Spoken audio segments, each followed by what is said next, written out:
Fall down into the rabbit hole with me. I am falling deep into this rabbit hole. I became obsessed pretty quickly. You can go as so far as to getting your own 3D printer. I don't know if I'm gonna go that far, but we will see. Ugh.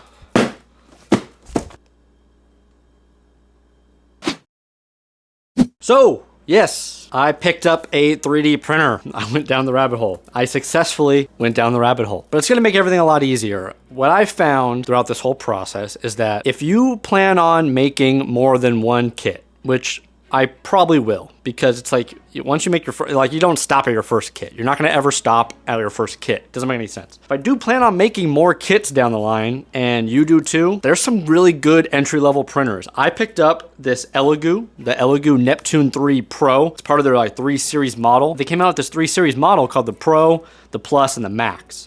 And I was like, listen, I want the Max, all right? I wanted the Max Rebo. I would have named it Rebo. I got the Pro just because, and the only difference between those three is the print bed sizes. The Pro is plenty big for me. The only thing I can't print in like one piece would be like a chest plate armor. I wouldn't be able to print like something like this, and a helmet, which I also have an update on. I started late. I got all my other pieces first, essentially, but I got my helmet in, and I got this from Lonewolf Customs. He makes incredibly beautiful resin casted print. Like, I don't need to sand anything except for this big thick line at the top. That's where he molded it. I got this Rebel Grunt helmet in a size small. It essentially fits up to like a 7 1/8 hat size. So I thought that was like perfect for me. What an incredible print. And I just need to cut out the visor as well. But we'll get into that. Anyway, back to the printer. So I got the Pro, the Elegoo Neptune 3 Pro. It is a very, very solid entry-level printer. It was only like 230 bucks. Elegoo's customer support is incredible. Like, so if anything ever goes wrong with it, I had some like tinkering issues with it. I was just like having trouble with the leveling of it. It has an auto bed leveling system. The calibration numbers were all out of whack, and I was like, am I doing something wrong? Like, because it seems pretty level to me. And everybody was like, don't worry about the numbers. The numbers don't really mean much if your prints are coming out okay. It means it's level. It just means the numbers are kind of out of whack.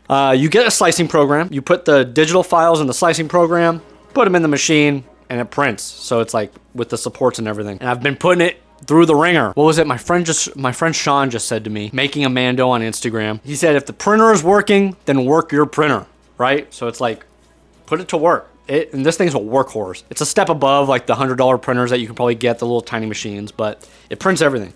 And so I have a bunch of pieces. I started off small. I started off with my little hand glove pads. And you know what? Pretty good print. Pretty good print. I'm not gonna lie.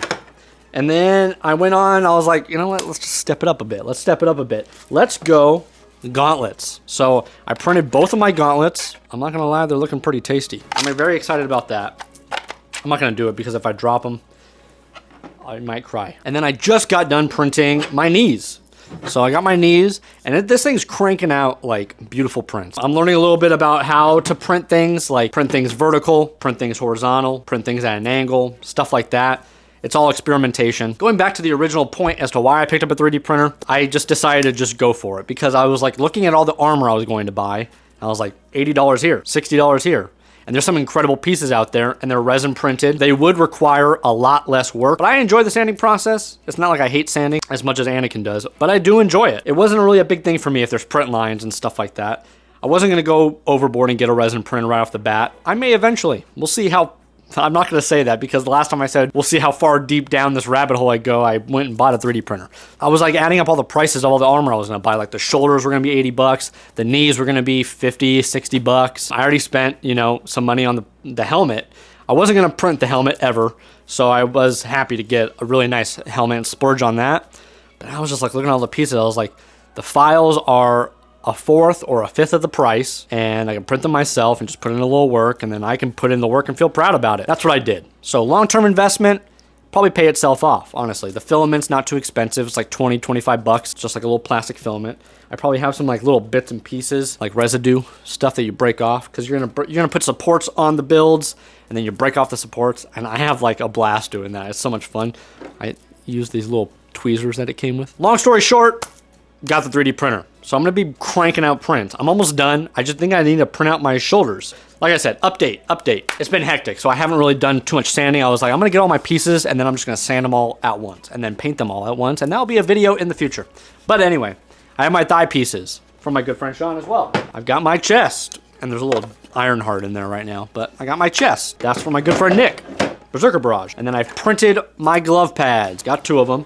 I got my left gauntlet. I have my little whistling bird piece.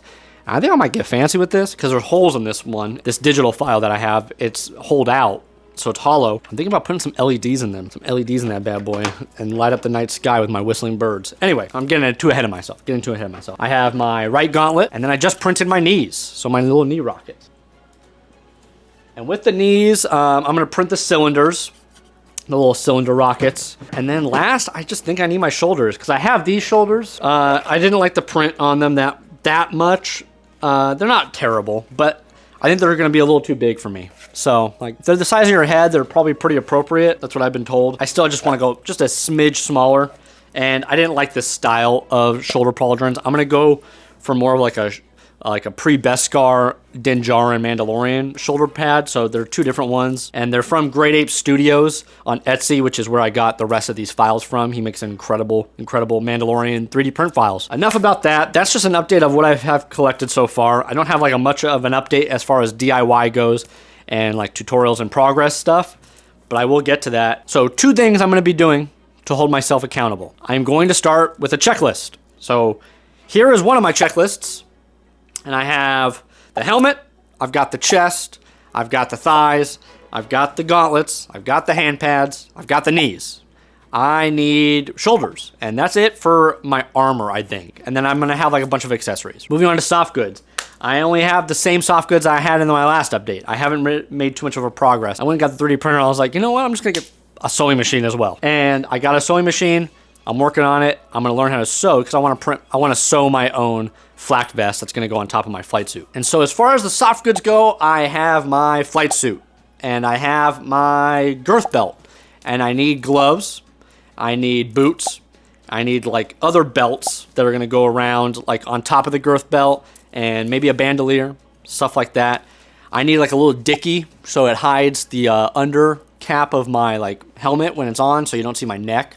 And then I need like a balaclava. And I think that's about it as far as soft goods go. And then the other way I am going to hold myself accountable is a countdown, because I want to introduce this kit eventually. And I think I'm going to introduce it at San Diego Comic-Con. I am going to San Diego Comic-Con. I got a 5-dayer. I'm not going to be wearing the kit all 5 days because I would probably not make it all 5 days. I'd probably pass out. I'll probably do it the first day, you know? So to hold myself accountable, I will have my kit done by that Thursday. Hopefully before, well, definitely before. That's going to be like July, I think like 20th maybe. I'd like to have it sometime done in early July so that I can add like any other little things, upgrades if I wanted to. San Diego Comic-Con, the countdown begins. This is how many days are remaining. I don't even know how many days. So that's my update for right now.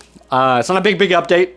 Just wanted to give you guys a little something in case you're following along this journey. And if you have any questions about like 3D print, put it down in the comments below. I will be more than happy to answer it. I picked it up real fast, and it's a really good brand. I'm not gonna recommend any brands in particular. I know a lot of people swear by Crealities. A lot of people have Crealities to start off with. I went Elegoo. I just did some research, and I was like, this one suits me the most. If you're not happy with it, you can always return them. They have really good customer support. So I think that about does it. The next couple videos, I'm gonna be catching up with all my armor. I'm gonna be catching up to the sanding process. We're not gonna go over sanding anymore. I already went over that.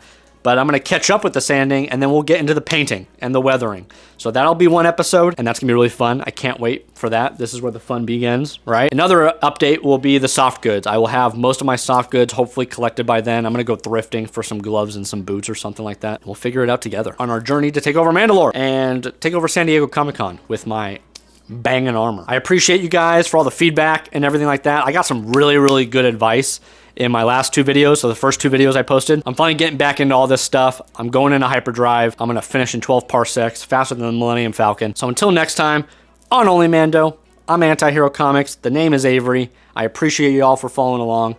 Any more feedback, leave them in the comments down below. Follow my little progress. I post like story updates and updates on this kind of stuff on my Instagram, so be sure to follow me there if you like. And like I said, until next time, I appreciate y'all. Remember to love yourselves, love your friends and family, and love Star Wars. So, appreciate y'all. Peace. Say hello.